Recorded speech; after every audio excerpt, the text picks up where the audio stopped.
আসসালামু আলাইকুম, আমি রুমানা পারভিন। আমি ইউটিউব চ্যানেল থেকে চলে আসলাম আজকে একটা ভ্যানিলা কেকের রেসিপি নিয়ে।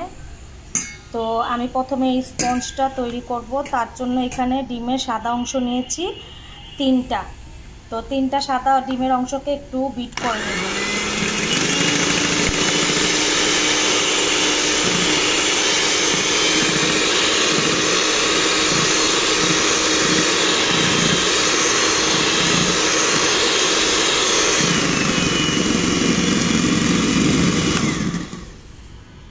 এখন এর মধ্যে দিয়ে দিব আমি চিনি। তো চিনিটা দিব হচ্ছে গিয়ে, যেহেতু এখানে 3টা ডিম, তো সেই ক্ষেত্রে আমি চিনিটা ব্যবহার করব 1.5 কাপ।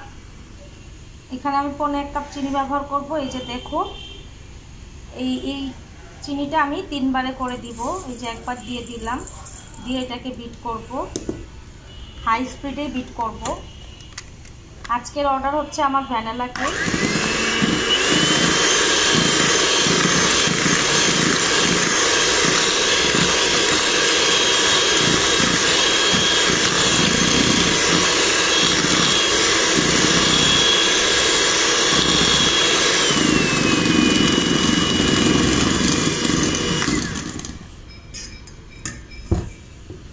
তো এইভাবে করে আমি বাকি প্রসেসটা করে নিই, চিনি দিয়ে ফোম করে নিই।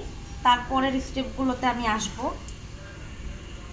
এই ডিমের সাদা অংশ আমি একটু ফোম করার পরে এখানে 1/2 চামচের কম আমি এই কেক জেলটা দিয়েছি। এই কেক জেলটা এখন এই ডিমের সাদা অংশের মধ্যে দিয়ে আমি বিট করব। এই দেখুন, এটা আমার এই হ্যান্ড মিক্সারে লাগানো আছে।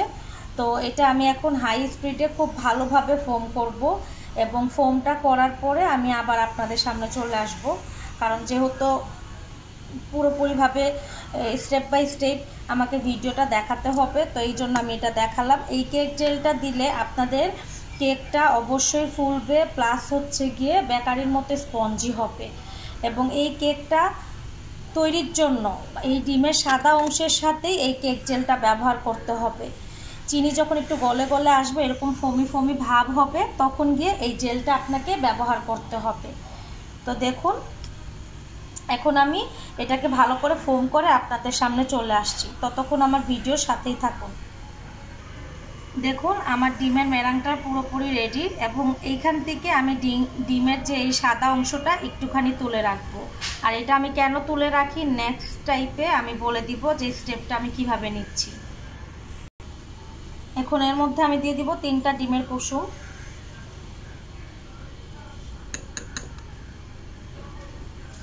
দিয়ে এটাকে আমি একদম হাই স্পিডে বিট করব।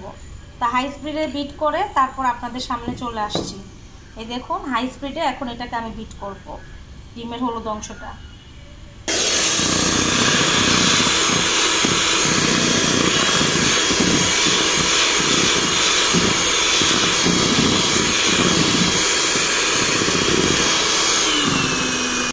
ডিমের হলুদ অংশ দিয়ে বিট করা আমার শেষ।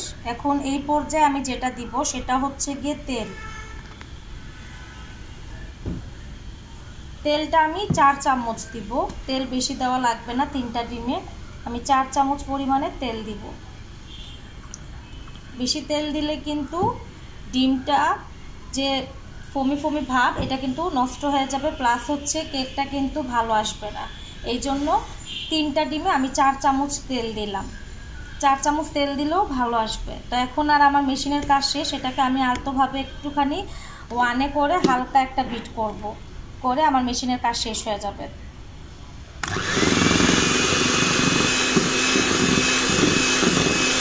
এটা তেল দেওয়ার পরে বেশি একটা স্পিড করে করতে হবে না। এই আমার মেশিনের কাজ শেষ। এবার আমি অন্যান্য প্রসেসে চলে যাব। তো আমি এখন আপনাদেরকে দেখাই যে আমি কি কি শুকনো উপকরণ একসাথে রেখেছি। এখানে আমি এই দেখুন 1.5 কাপ নিয়েছি ময়দা। এখানে হচ্ছে গিয়ে আছে ভ্যানিলা পাউডার। আমি ভ্যানিলা এসেন্সের চাইতে ভ্যানিলা পাউডার পছন্দ করি, এবং একটুখানি কর্নফ্লাওয়ার দিয়ে দিব। একটুখানি বলতে গেলে কি 1 চামচের মতো দিব, এবং হচ্ছে গিয়ে বেকিং পাউডার।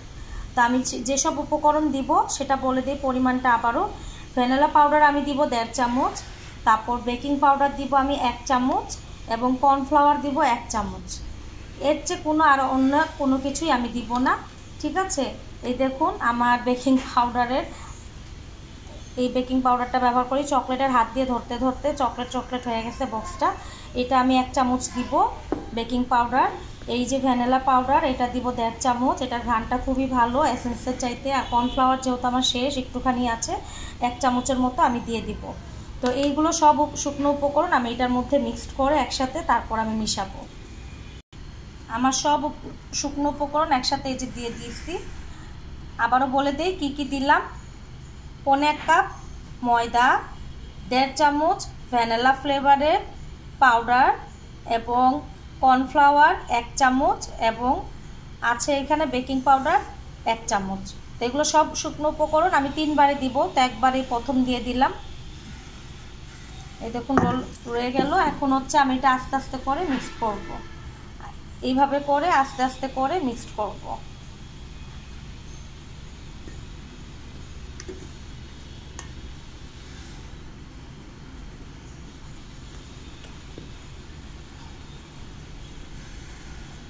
ফোমটা যাতে মাখো মাখো থাকে, ফোমে ফোমে ভাব থাকে, এই জন্য কিন্তু আমি আস্তে আস্তে করেই মাখাবো। তো আমি এটা পুরো কমপ্লিট করে আমি আপনাদের সামনে আসি, কারণ আমি এক হাত দিয়ে ভিডিও করছি, এক হাত দিয়ে আমি নাড়াচাড়া করছি, এতে কেক নষ্ট হতে পারে। তো আমি এই উপকরণটা অন্তত রেডি করে আপনাদের সামনে আসছি। সেই পর্যন্ত আমার ভিডিওর সাথে থাকুন। দেখুন সব শুকনো উপকরণ দেওয়ার পরে আমার এই যে মাখো মাখো হয়েছে, খুব সুন্দর এটা। তো এখন হচ্ছে গিয়ে যে এটার মধ্যে এখন লাস্ট যে ফিনিশিং আমি কি দিব সেটা আপনাদেরকে দেখাই। এই যে ডিমের সাদা অংশটা, এটা আমি কিন্তু দুবারে দিব, যাতে এই যে ফোমি ভাবটা, হ্যাঁ, এই ফোম ভাবটা যাতে থাকে। আর এইভাবে আলাদা করে দিলে হয় কি, কেকটা খুবই সফট হয়, অনেক ফ্লাপি হয় এবং খেতেও ভালো লাগে। তো আমি এই ডিমের সাদা অংশটা দুবারে দিব। তো আমি এটা দিয়ে আপনাদেরকে আবার দেখাতে চলে আসি। দেখুন ডিমের সাদা অংশটা দেওয়ার পরে যে সাদা সাদা ভাব আছে, এই দেখুন এই যে সাদা সাদা ভাবগুলো, এই যে এটা কিন্তু এটাকেই ফোমি ভাবটা, এটাকে খুব বেশি মাখো মাখো করবো না, আলতো হাতে আমি সুন্দর করে মাখো মাখো করে মোল্ডে ঢেলে নিব।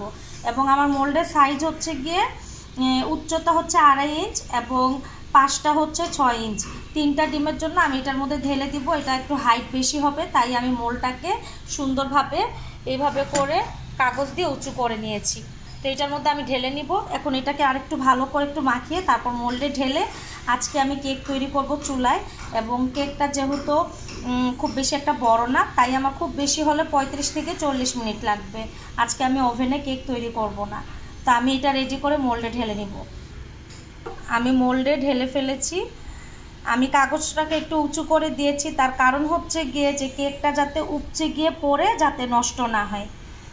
এবং এই কেকটা অনেক সুন্দর হবে, ফ্লাপি হবে। এটা আমি আপনাদেরকে চুলা থেকে নামানোর পরে আপনাদেরকে অবশ্যই দেখাবো।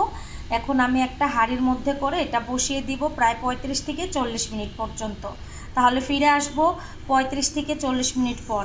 সেই পর্যন্ত আমার ভিডিওর সাথে থাকবেন এবং দয়া করে আমার ভিডিওতে অনেক ভুল ত্রুটি হতে পারে, সেগুলো ক্ষমা দৃষ্টিতে দেখবেন।